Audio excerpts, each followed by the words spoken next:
പ്രിയപ്പെട്ട നാട്ടുകാരെ, നമ്മുടെ സമൂഹത്തെ കാർന്നു തിന്നുകൊണ്ടിരിക്കുന്ന അഴിമതി എന്ന ദുരന്തം നിർമ്മാർജ്ജനം ചെയ്യുന്നതിന് വേണ്ടി ജനങ്ങളെ ബോധവൽക്കരിക്കാൻ ഇന്ന് കൃത്യം 3 മണിക്ക് അജന്ത ഓഡിറ്റോറിയത്തിൽ നടക്കുന്ന സിംപോസിയം ബഹുമാനപ്പെട്ട മന്ത്രി വേളയിൽ ചാണ്ടി ഉദ്ഘാടനം ചെയ്യുന്നു. കള്ളപ്പണത്തിനെതിരെ, കരിഞ്ചന്തക്കെതിരെ വടവാൾ ഉയർത്തുന്ന വേളയിൽ ചാണ്ടി ഇന്ന് കൃത്യം 3 മണിക്ക് നഗരത്തിൽ എത്തിച്ചേരുന്നു.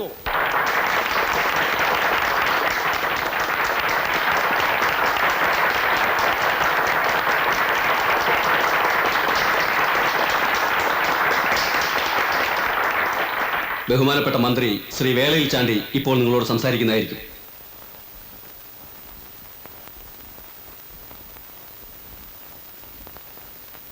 സുഹൃത്തുക്കളെ, ഈ വേളയിൽ അഴിമതിയെക്കുറിച്ചും കള്ളപ്പണത്തെ പറ്റിയും സംസാരിക്കുന്നതിൽ എനിക്ക് സന്തോഷമേ ഉള്ളൂ. 1947 ഓഗസ്റ്റ് 15-ാം തീയതി ഇംഗ്ലീഷുകാരനെ ഇവിടുന്ന് കെട്ടിച്ചു. പക്ഷേ ഞാൻ സംതൃപ്തനല്ല. ഞാൻ വിഭാവനം ചെയ്ത ഇന്ത്യ ഇതല്ല. രാഷ്ട്രീയത്തിൽ പിച്ച വെച്ച് നടന്ന കാലം മുതൽ എൻ്റെ മനസ്സിൽ ഞാൻ താലോലിച്ചിരുന്ന ഒരു കൊച്ചു സ്വപ്നമുണ്ടായിരുന്നു. പത്രക്കാർ പറയുന്നത് പോലെ മന്ത്രിയാവുക എന്ന മോഹമായിരുന്നില്ല അത്. ഈ നാട്ടിലെ അധ്വാനിക്കുന്ന തൊഴിലാളികളുടെ പ്രതിനിധി എന്ന നിലയിൽ എനിക്ക് ഇന്ത്യയോട് ചില കടപ്പാടുകളുണ്ട്. അത് പൂർത്തീകരിക്കാൻ, കള്ളപ്പണവും അഴിമതിയും ഈ നാട്ടിൽ നിന്നും തുടച്ചു മാറ്റാൻ എന്റെ വിശുദ്ധമായ കരങ്ങൾക്ക് ശക്തി തരൂ.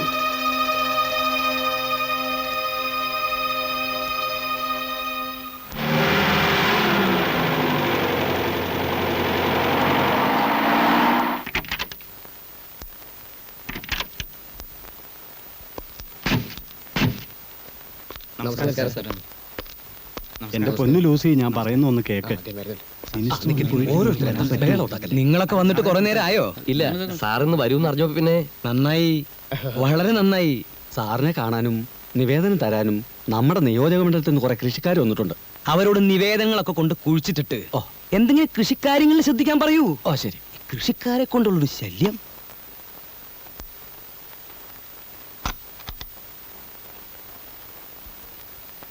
ഇരിക്കൂ. എങ്ങനെ പോണു കാര്യങ്ങളൊക്കെ? ഒരു ദിവസം കുഴപ്പമില്ലാതെ പോകുന്നുണ്ട്. ഇല്ലേ? പിന്നെ എന്തിനാ നാട്ടുകാർ ഈ മന്ത്രിസഭയെ കുറ്റപ്പെടുത്തുന്നത്? അതാ എനിക്ക് മനസ്സിലാവാത്തത്. വേളയിൽ ചാണ്ടി അഴിമതിക്കാരനാണ്, കള്ളപ്പണക്കാരനാണ് എന്നൊക്കെയല്ലേ ആരോപണം. അതൊക്കെ ഒന്ന് മാറ്റിയെടുക്കാനാ ഇന്ന് ഈ ചടങ്ങ് സംഘടിപ്പിച്ചത്. അതെന്തായാലും സാറിന്റെ ഇമേജ് വർദ്ധിപ്പിക്കും. ചെറ്റക്കുടിലിൽ ജനിച്ചവൻ ദന്തഗോപുരത്തിൽ എത്തിയത് എങ്ങനെയാന്നാ ചില പട്ടികളുടെ ചോദ്യം. സ്വന്തം പ്രയത്നം കൊണ്ട്. യേശുക്രിസ്തു ജനിച്ചത് കാലിത്തൊഴുത്തിലല്ലേ? ഇന്ന് ലോകം മുഴുവൻ അംഗീകരിക്കപ്പെടുന്ന ആളാ. എങ്ങനെ ഇവിടം വരെ എത്തി? സ്വന്തം പ്രയത്നം കൊണ്ട്. കർത്താവ് വന്നിട്ടുണ്ട്. കർത്താവോ? അതെ, നമ്മുടെ ഗോപിനാഥൻ കർത്താവേ, ആ ഹോട്ടൽ മുതലാളി. ഔ, എന്റെ ജീവൻ പോയി. അയാളോട് തൊട്ട അപ്പുറത്തെ മുറി പോയി കുത്തിരിക്കാൻ പറ. ഓ, ഞങ്ങൾ എന്നാ താമസിപ്പിക്കുന്നില്ല. സ്പിരിറ്റിന്റെ ലൈസൻസ് ഇപ്രാവശ്യവും. നിങ്ങൾ ധൈര്യമായിട്ട് പൊക്കോ. എന്താ അത്? കൈക്കൂലിയല്ല, ഫണ്ടിലേക്ക്. ഇട്ടോളൂ, മേലേക്ക് മേലിട്ടോളൂ. ഇനി പൊക്കോളൂ.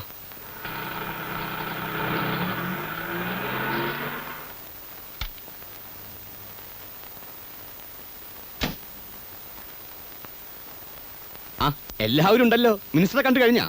കഴിഞ്ഞു. കൃഷ്ണേട്ടൻ എന്താ താമസിച്ചേ? ഞാൻ അല്പം തിരക്കിലായിരുന്നു. എന്താ രവി, മന്ത്രി എന്ത് പറഞ്ഞു? പ്രത്യേകിച്ചൊന്നും പറഞ്ഞില്ല. വന്നേ, ഒരു മിനിറ്റ്. രവി, ഇപ്രാവശ്യമെങ്കിലും വയനാട് റേഞ്ച് എനിക്ക് വിട്ടുതരണം. ലേലമല്ലേ, ആർക്ക് ശ്രമിച്ചു നോക്കാവുന്നല്ലേ ഉള്ളൂ. പോകാം. നമസ്കാരം. നമസ്കാരം. എന്തൊക്കെയാണ്? അകത്തുണ്ടല്ലോ. ഉണ്ട്. ഒന്ന് കാണട്ടെ. ചെല. എത്രയുണ്ട്? 4.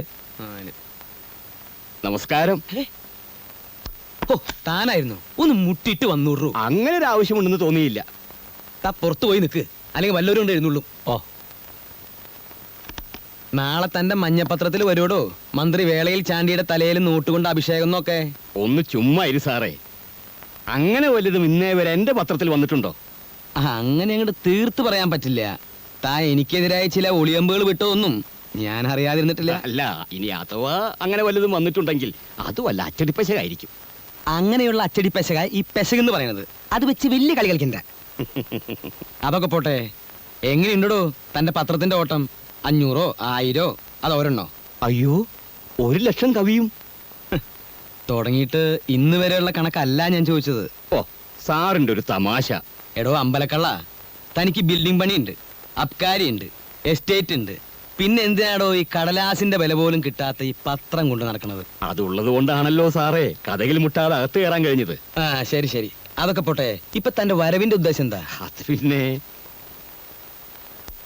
ഇതിൽ വെക്കല്ലേ, ഇത് എണ്ണിതാ. അവിടെ 1 2 3 4 5 അല്ലേ? ആ അത് പോട്ടെ. എടോ താൻ ഇന്നാളൊരു ബ്ലേഡിന്റെ കാര്യം പറഞ്ഞില്ലേ? ഫോറിൻ ബ്ലേഡിന്റെ അല്ലേ എന്റെ അളിയൻ ദുബായിന്ന് കൊണ്ടുവന്നത്? സാറിന് വേണോ? എന്തിനാ? കഴുത്തറുത്ത് ചാവാനാ? എടോ ബ്ലേഡ് കമ്പനി. ഓ, ദേവസ്യാന്റെ ബാങ്ക്. ഏത് ദേവസ്യേട്ടൻ? ഗോപുരം ചിറ്റ് ഫണ്ട്സിന്റെ ഉടമസ്ഥൻ, ഞങ്ങളുടെയൊക്കെ ദൈവം. ദൈവോ? അതെ, ലേലത്തിനൊക്കെ പോകുമ്പോ 10-20 ലക്ഷം മറക്കണമെങ്കിൽ അയാളെ ഉള്ളൂ. ചെവി അയാളുടെ ഇടപാടെങ്ങനെ വിശ്വസിക്കാവോ? ഭംഗി വാക്ക് പറയല്ല, എന്നേക്കാൾ വിശ്വസിക്കാം. താൻ അയാളെ ഒന്ന് വിളിച്ചു പറ, എനിക്ക് അയാളെ ഒന്ന് കാണണം. ഇപ്പൊ തന്നെ പറഞ്ഞേക്കാം.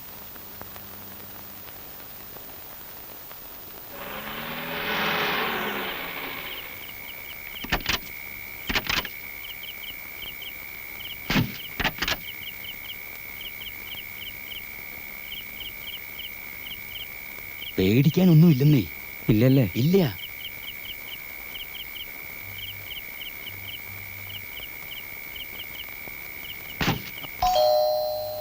വന്നു എന്നാ തോന്നണേ. കർത്താവെ, മാല വാങ്ങാൻ പോയ കുരിശനെ കാണാനല്ലോ. അപ്പാ ക്ഷമിക്കണട്ടാ, ആ വാതിൽ തുറന്നു കൊടുത്തേ. വാ. വളരെ പെട്ടെന്നായി പോയിട്ടാ. ഇത്തിരി മുമ്പ് അറിയിച്ചിരുന്നെങ്കിൽ താലിപ്പിലും കൂടി അറേഞ്ച് ചെയ്യായിരുന്നു. എന്നാ പിന്നെ ഒരു ചെണ്ടകൊട്ടി പരസ്യം കൂടി ആവായിരുന്നില്ലേ? ഒരു വെടിക്കെട്ടും 4-5 അമിട്ടും ആവായിരുന്നു. മിനിസ്റ്ററുടെ രഹസ്യ വരവല്ലേ ദിവസേട്ടാ, അതുകൊണ്ടല്ലേ വീട്ടിൽ വന്ന് കാണുന്നേ, അല്ലെങ്കിൽ ബാങ്കിൽ വരില്ലായിരുന്നോ? ഇങ്ങോട്ട് വന്നോളൂ, ഇങ്ങോട്ട് വന്നോളൂ, ഇങ്ങോട്ട് വന്നോളൂ. ഇരിക്കൂ, ഇരിക്കൂ. കൃഷ്ണ എന്റെ സ്വന്തം ആളാ. നിങ്ങളെ കുറിച്ച് വലിയ അഭിപ്രായം പറഞ്ഞപ്പോ നേരിട്ട് കണ്ടു കളയാന്ന് വിചാരിച്ചു. നമ്മളെ മഹാഭാഗ്യം എന്നല്ലാണ്ട് എന്താ പറയാ. നിങ്ങളുടെ ഈ എന്താ അതിന്റെ പേര്? ഗോപുരം ചിറ്റ് ഫണ്ട്സ് എന്നാണ്. ആ, എന്നാ തുടങ്ങിയത്? 1115 ഉം, അപ്പന്റെ അപ്പനായിട്ടാണ് കമ്പനി തുടങ്ങി. അന്ന് തൃശ്ശൂർ പേരൂർ കുറീസ് ക്ലിപ്റ്റ് എന്നായിരുന്നു പേര്. ഉം. ആയിരിക്കണ അപ്പാപ്പന്, അതിന്റെ അടുത്തിരിക്കണ അപ്പന്, അപ്പനായിട്ടാണ് കമ്പനി വലുതാക്കിയേ. നമ്മളത് ഏറ്റെടുത്തപ്പോ കമ്പനിയുടെ പേര് മാറ്റി ഗോപുരം ചിറ്റ് ഫണ്ട്സ് എന്നാക്കി. അതേതായാലും നന്നായി. ഗോപുരം എന്ന് പറയുമ്പോ ഉയർച്ചയാണല്ലോ. പേര് മാറ്റിച്ചിട്ട് പാരമ്പര്യത്തിന് കുറവില്ലാട്ടാ. മറ്റുള്ള ബ്ലേഡ് കമ്പനികളൊക്കെ ഡും ഡുന്ന് പൊട്ടിപ്പോ എങ്ങനെ പൊട്ടിപ്പോ? ഡും ഡുന്ന് പൊട്ടിപ്പോ. എവിടെ വീട്? വീട് തൃശ്ശൂരിന്. ആ. ഡും ഡുന്ന് പൊട്ടിപ്പോ ഈ ഗോപുരം ചിറ്റ് ഫണ്ട്സ് ആണ് പിടിച്ചു നിന്നേ. 24 അവേഴ്സിനുള്ള പൈസ മുഴുവൻ മടക്കി കൊടുക്കും ഡെപ്പോസിറ്റേഴ്സ് ഞാനൊരു പരസ്യം കൊടുത്തു. ഒറ്റെണ്ണം വന്നില്ല. എന്തുകൊണ്ടെന്ന് കാരണം എനിക്കറിയില്ല. ആ, സ്വിസ് ബാങ്കിനൊക്കെ വിശ്വാസം നമ്മുടെ കമ്പനി. സാറിനത് ബോധ്യാവും. എനിക്ക് ബോധ്യപ്പെട്ട തനിക്ക് നല്ലത്. അപ്പോ കാശിനി 3-4 മാസം കഴിഞ്ഞല്ലേ ആവശ്യം വരുള്ളൂ. അതെന്താ 3-4 മാസം കഴിഞ്ഞ് എന്റെ മക്കളുടെ കല്യാണം ഉണ്ടാ? അതല്ല, തെരഞ്ഞെടുപ്പ്. തെരഞ്ഞെടുപ്പിനുള്ള പണമൊക്കെ ഞാൻ നാട്ടിൽ നിന്ന് പിരിച്ചോളാം. എന്നും ഈ രാഷ്ട്രീയം കൊണ്ടുകൊടുക്കാൻ പറ്റുമോ? ഇതൊക്കെ പിൽക്കാലത്തേക്കുള്ളൊരു സുരക്ഷിതത്വം അത് വേണം. ആ, പിന്നൊരു കാര്യം, എനിക്ക് തന്റെ ബാങ്കിൽ നിക്ഷേപം ഉണ്ടെന്നുള്ളത് ഞാനും താനും ഈ കൃഷ്ണനും മാത്രമേ അറിയാൻ പാടുള്ളൂ. 4ാമത് ഒരാൾ അറിഞ്ഞാൽ അയ്യോ, അത് പിന്നെ നമുക്ക് അറിഞ്ഞൂടെ. പിന്നെ ഇത് മാത്രം ആക്കണ്ടാട്ടാ. ഇനി നമ്പർ 2 ഉണ്ടെങ്കിൽ അത് സ്വന്തമാവണമെന്നില്ല. ബന്ധുക്കളോ സുഹൃത്തുക്കളോ ആരായാലും നമ്മുടെ അടുത്തേക്ക് അയക്കണട്ടാ.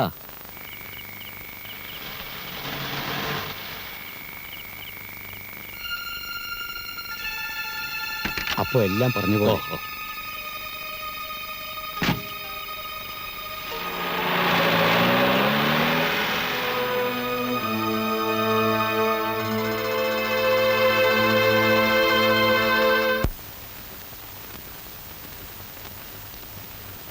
ഇതാരവിടെ കൊണ്ടുവന്നേ? ആരെന്നറിയില്ല സാർ. ഞാൻ എത്തുന്നതിന് മുമ്പ് ഇവിടെ ആരോ കൊണ്ടുവന്ന് ഏൽപ്പിച്ചിട്ട് പോയതാ. ഒന്നും മനസ്സിലാകുന്നില്ല. ഒരു ടവറും കുറെ രൂപയും. സാറേ, ഇതിത്ര ആലോചിക്കാനൊന്നുമില്ല. 10-ാം തീയതി രാവിലെ സിറ്റിയിൽ ഏതെങ്കിലും ഒരു ടവർ ബോംബ് വെച്ച് തകർക്കുന്നു തന്നെ. അപ്പൊ നോട്ടിന്റെ ചിത്രോ? പിന്നെ പൈസ ചെലവാക്കാണ്ട് ബോംബ് കിട്ടുമോ? എത്ര പൈസയാലും സംഭവം നടത്തുന്നു തന്നെയാ. ഇതിപ്പോ ഏത് പോലീസുകാരനും മനസ്സിലാകുന്ന ഭാഷ അല്ലേ? എടോ, ഈ ടവറിന്റെ പടം ഉണ്ടെന്ന് കരുതി അത് ടവർ തന്നെ ആണെന്നുണ്ടോ? അക്കാര്യത്തിൽ ചതിവുണ്ടാവില്ല. ഈ കള്ളന്മാര് പൊതുവെ സത്യസന്ധരായിരിക്കും. ഇയാൾ എവിടുന്ന് വന്നത്? നിങ്ങൾ എന്ത് മണ്ടത്തരമാണ് ഈ പറയുന്നത്? ഈ ടവറിന്റെ പടം കണ്ട ഉടനെ ഗോപുരം ചിട്ടിയ ഫണ്ട്സ് ആണ് കള്ളൻ ഉദ്ദേശിച്ചിരിക്കുന്നതെന്ന് നിങ്ങൾക്ക് എങ്ങനെ പറയാൻ തോന്നി? സർ, ടവറുമായി നേരിട്ട് ബന്ധമുള്ള ഒരു കാര്യമാണെങ്കിൽ ഇങ്ങനൊരു സൂചന വരില്ലല്ലോ. എന്തുകൊണ്ട് തന്നുകൂടാ? ലൂസി പറയാറുള്ളത് പോലെ കോമൺ സെൻസ് ഇല്ലാത്തവരാണ് ഇവിടെ പലരും. ആ, ഒരു കാര്യം ചെയ്യും, സിറ്റിയിലുള്ള എല്ലാ ടവറുകൾക്കും ശക്തമായ പോലീസ് കാവൽ ഏർപ്പെടുത്തണം. സർ, പറയുന്നത് അനുസരിക്കാൻ പഠിക്കണം ആദ്യം. പിന്നെ നിങ്ങൾക്ക് നിർബന്ധമാണെങ്കിൽ 2 പോലീസുകാരെ ആ ചിറ്റ് ഫണ്ട്സിന് മുമ്പ് നിർത്തിയേരെ. അതല്ല സർ. Don't confuse me.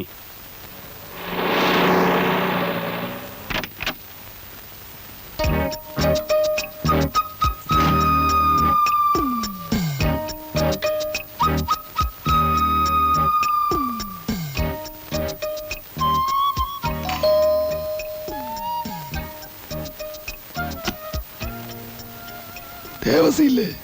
ഏ ദേവസി എവിടുന്നാ? ഞാൻ കുറച്ചു മുമ്പ് ഫോൺ ചെയ്തിരുന്നു. Retired superintending engineer Ramakrishnan. ആ, ഇവിടെ പറഞ്ഞിരുന്നു. വരൂ, ഇരിക്കൂ.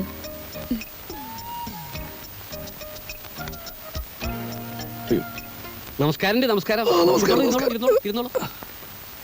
നേരിട്ട് കാണുന്ന ആദ്യമായിട്ടാണെങ്കിലും ധാരാളം കേട്ടിട്ടുണ്ട്. നമ്മളും കേട്ടിട്ടുണ്ടെന്നാ തോന്നണേ. റിട്ടയർ ചെയ്യുമ്പോ രാമസാർ എവിടെയായിരുന്നു? കണ്ണൂരായിരുന്നു. നമ്മുടെ മിനിസ്റ്റർ ചാണ്ടിച്ചനും ഞാനും പണ്ട് മുതലേ ക്ലോസ് ഫ്രണ്ട്സാ. മൂപ്പരോട് അടുക്കുന്നവരൊക്കെ ഫ്രണ്ട്സാണ്.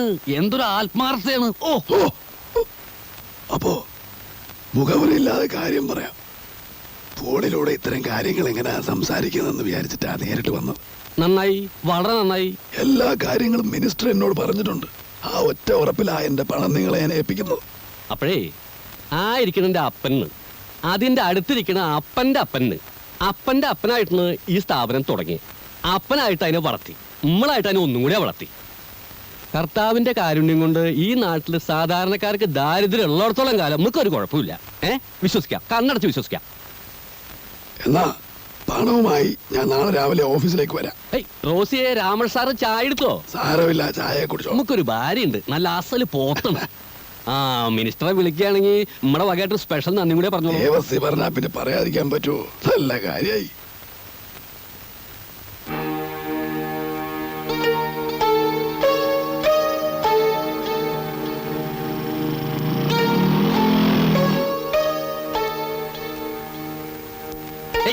ഈ പോലീസുകാർക്ക് വേറെ പണിയില്ല. ബാങ്ക് കൊള്ളടിക്കാൻ പോണ്ട് പറഞ്ഞിട്ട് കാലത്ത് തൊട്ട് നിൽക്കണം. പൂമക്കത്ത് കിട്ടിണ്ടത്രേ. നമ്മളിത് എത്ര കണ്ടതാണ്. വിമാനത്തിലും തീവണ്ടിയിലൊക്കെ ബോംബ് ഉണ്ട് എന്ന് പറഞ്ഞിട്ട് മനുഷ്യന്മാരെ പേടിപ്പിക്കാറുണ്ടല്ലോ. എന്നിട്ട് ഓലപ്പട കൂടി പൊട്ടുന്നില്ല. എന്റെ സംശയം അതല്ല ദേവസ്വം. എന്തുകൊണ്ട്? ആ ഇൻസ്പെക്ടർക്ക് 2 എല്ല് കൂടുതലാ. ഇവിടെ പലരും വരുന്ന സ്ഥലമല്ലേ, അവരാരൊക്കെയാണെന്ന് അറിയാനുള്ള വേലയായിരിക്കും. അതായുള്ള മനസ്സിലിരിക്കുള്ളൂ. എന്നാലും അത്താഴം മുടക്കാൻ നീർക്കോലി പോരെ. അത്താഴം മുടക്കാൻ അങ്ങോട്ട് വരട്ടെ. എടോ, ഈ കേരളം എന്ന് പറഞ്ഞത് ഈ സിറ്റിയിൽ മാത്രം ഒതുങ്ങണമല്ല. ഇവിടെ ഉള്ളവരുടെയൊക്കെ ഹെഡ് ഓഫീസ് തെക്കാണ്. അവിടെ ഉണ്ട് ദേവസ്വക്കുട്ടിക്ക് ഇഷ്ടം പോലെ സേവകന്മാര്. ആനയെ പേടിച്ചിട്ടില്ല, പിന്നെയാണ് ആനപ്പിണ്ടം. അതൊക്കെ ചേട്ടന്റെ കാര്യം. പിന്നെ ഇന്ന് രാത്രി ഞാൻ കണ്ണൂർക്ക് പോകും. നാളെ അവിടെ ലേലമാ. പണത്തിന് എന്തെങ്കിലും ആവശ്യം വന്നാ ബാക്കി പറയണ്ട. എടോ, തന്നെ ഇതുവരെ നമ്മൾ ബുദ്ധിമുട്ടിച്ചിട്ടുണ്ടാ? അതില്ല, എങ്കിലും കരുതിയിലും കൂടുതൽ വരാൻ സാധ്യതയുണ്ട്. ആ അമ്പലക്കാടൻ എന്നെ അബ്കാരി രംഗത്ത് തന്നെ തട്ടാൻ നോക്കിയിരിക്കുക. അതൊന്നും ഇല്ലാന്നേ. അമ്പലക്കാടിന്റെ വഴി, രവിക്ക് രവിയുടെ വഴി, അത്രേ ഉള്ളൂ. ഉദാഹരണമോ അത് വലിയ ശല്യായില്ലോ നേരം വിളിച്ചപ്പോ. ഹലോ, ഞാൻ അവിടെ എന്തെങ്കിലും കുഴപ്പമുണ്ടോ? ചുറ്റും പോലീസൊക്കെ നിൽക്കുന്നുണ്ടല്ലോ. ഈ പോലീസുകാർക്ക് വട്ടാണ്. സാർ അതൊന്നും നോക്കണ്ട, അങ്ങോട്ട് പോന്നോളോ. അല്ല, പ്രശ്നം എന്തെങ്കിലും ഉണ്ടെങ്കിൽ പിന്നീട് എപ്പോഴെങ്കിലും ആവാം. ഒരു പ്രശ്നമില്ലെന്നേ. ഓരോ കാര്യത്തിനും ഓരോ സമയമുണ്ട്. അത് അപ്പനായിട്ട് പഠിപ്പിച്ചിട്ടുള്ളതാണ്. ഇപ്പൊ ചെയ്യേണ്ടത് ഇപ്പോ, പിന്നെ ചെയ്യേണ്ടത് പിന്നെ. ആ, ശരിയാ, വളരെ ശരിയാ. ഞാനിപ്പോ എത്താം.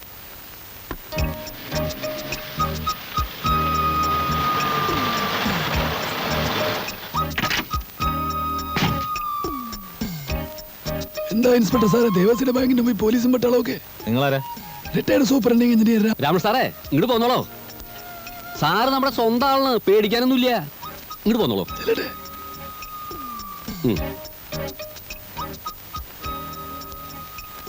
വന്നോളൂ, വന്നോളൂന്നേ. ഇവറ്റകളെ കൊണ്ട് തോറ്റൂന്നേ. കാലത്ത് തൊട്ട് വന്ന് നിൽക്കണം നിപ്പാണ്. ഈ പോലീസിന് ഇത്ര ബുദ്ധിയില്ലേ? ബുദ്ധിയില്ലാത്തോണ്ടല്ല, ചിലപ്പോ അവരുടെ കണക്കൂട്ടില് തെറ്റും. അതാണ്. വന്നോളൂ. എല്ലാം നമ്പർ 20 ആണല്ലോ. അതെ, ഇവിടുത്തെ ഒരു പതിവിന്റെ എല്ലാ മാസവും 1-ാം തീയതിയാണ്. അറിയാം. ഒക്കെ മിനിസ്റ്റർ പറഞ്ഞിട്ടുണ്ട്. ആ പെട്ടി തിരിച്ചു വേണം. അതിനെന്താണ്, ഈ ക്യാഷിന്റെ കാര്യമൊക്കെ നമ്മൾ തന്നെ കൈകാര്യം ചെയ്യുക. അപ്പനുള്ള കാലത്ത് തന്നെ അങ്ങനെയാണ്. സ്റ്റാഫിനും കൂടി ഡീറ്റെയിൽസ് കൊടുക്കില്ല. അതുകൊണ്ടാണ് ഇത്ര സേഫേ. ഇരിക്കോട്ടോ.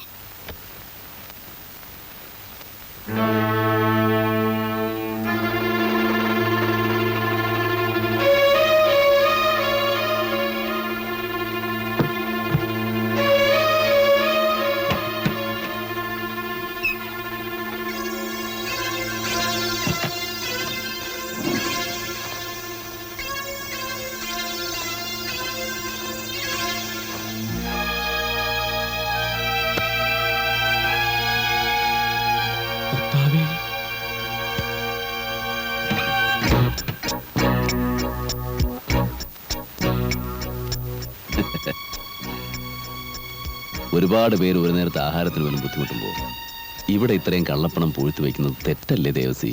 ആ പണമൊക്കെ പെട്ടിലാക്കിക്കോളൂ, ആവശ്യക്കാർ ഉപകരിക്കട്ടെ.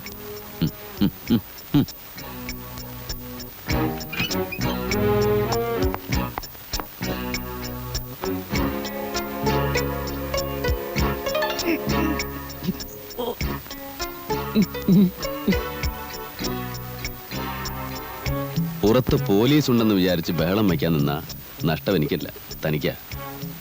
ഇതിനകത്തുള്ളത് ഈ നാട്ടിലെ പല പ്രമുഖരുടെയും കള്ളപ്പണമാണ്. ഇത് എവിടെ നിന്ന് കിട്ടി, എങ്ങനെ കിട്ടി എന്നൊക്കെ ചോദ്യം വന്നാൽ ഉത്തരം പറയാൻ ദേവസി വിഷമിക്കും. അതുകൊണ്ട് ആലോചിച്ച് തീരുമാനമുള്ളൂ. ദാ ഇതിവിടെ ഇരിക്കട്ടെ, ഒരു ധൈര്യത്തിന്. കുട്ടികളില്ലേ വീട്ടില്, കളിക്കാൻ കൊടുക്കാം. കളിത്തോക്ക പോട്ടെ. സാറേ, പോലീസുകാരുടെ ഓരോ കഷ്ടപ്പാടേ.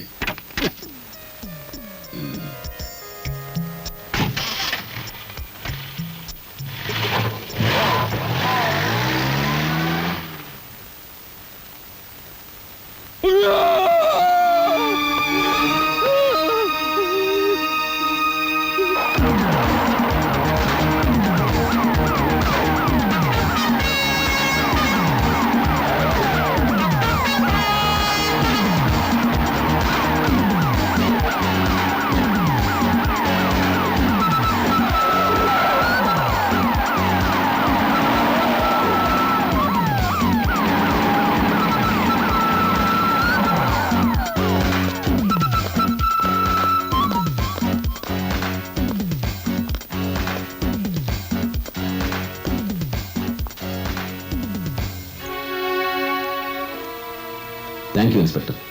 ഈ കാർ ഞാൻ റെയിൽവേ സ്റ്റേഷനിൽ നിന്ന് എടുത്തതാണ്. ഇത് അവിടെ തന്നെ എത്തിച്ച ഉപകാരം.